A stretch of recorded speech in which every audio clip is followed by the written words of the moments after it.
I have to say, I feel like a rock star. This is amazing. Wow, so many wonderful humans out there. Not so skeptical now, are we, about psychology? Love life and enjoy every moment. If you were to follow the nightly news, which, if you want to be happy, I suggest you don't, you'd come to believe that the world was coming to an end. It would seem as though we're becoming more racist, there's more terrorism, there's more hatred, more violence, more crime. It would seem as though there's death and destruction everywhere. Some would say that democracy is at risk. Some would say, even worse, that bad haircuts are becoming popular. There are many real threats out there, many real dangers. There are many things we should be concerned about. In America, 40 people die every single day from gun-related deaths. 40 people every single day. That doesn't even count the people who take their own lives or the people who are injured but survived. Thankfully, here in Australia, we don't have that sort of gun problem, but we do have what sometimes we refer to as a mental health epidemic. And it's not just a problem with mental health, but a problem with a number of people who are experiencing mental health not asking for help, not reaching out and getting treatment where they could. Our environment is under threat. And all of this is true, except when it's not. If you look at the statistics carefully, not the biased and prejudiced opinions that we sometimes see or hear, but if you look at the statistics carefully, look at the facts, you will see that more and more people are living under democratic regimes. And that increase is on the exponential rise.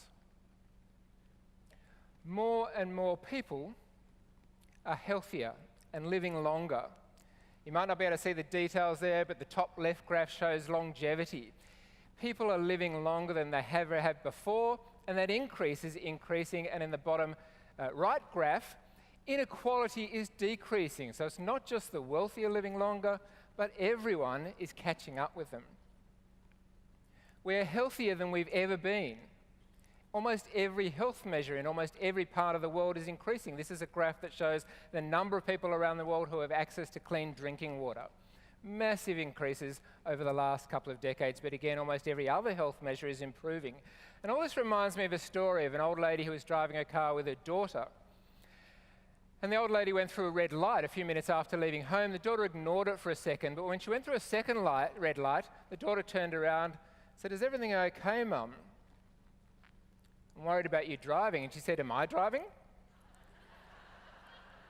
We can be in control without even realizing it. There can be good within the bad. In fact, I see this every day. There's good and bad within all of us. There is good and bad within the world. There is success and failure all around us. It doesn't have to be black and white. In fact, how we view things depends very much on our perspective. And our perspective is everything. Our perspective can determine the good or bad, whether something makes us happy or sad. But do we even have to be happy or sad separately? Does everything have to be a dichotomy? Too often, we pit one against the other. And I think that's part of the problem. It's part of the problem in the world today, within ourselves today. Now, quantum physics says that light can be both waves and particles at the same time. I have no idea what that means. I have no idea to understand it, except again, I think we can be more than one thing at the same time. We can live with mental ill health and be happy. Freud almost certainly got some things wrong, but he got a couple of things right. Well, actually, no, he got everything wrong, so we'll just forget about that slide, although I'm glad the penis quote made a few laughs. It's always good at this time of the day to throw in some phallic symbols. But I see a world where things can be better. Rather than coming apart, we can come together. I see a world where there can be good, more widely spread than we sometimes think.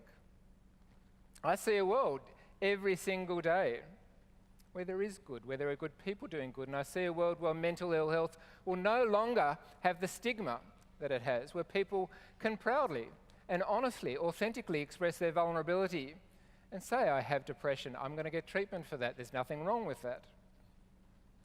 I see a very different world to the one we see on the news, the normal news.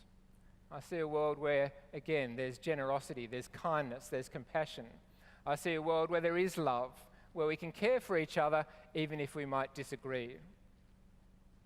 This is the world I want to see. This is the world I choose to see. It's the world I want my children to grow up in, where there doesn't have to be winners and losers, where I don't need you to suffer for me to be happy.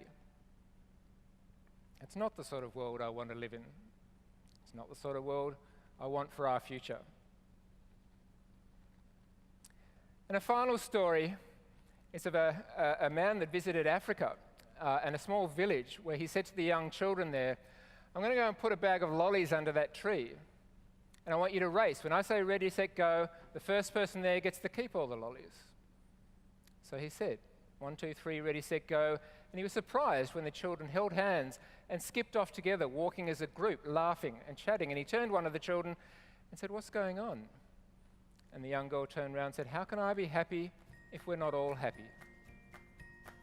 Surely we can all be happy. Thank you.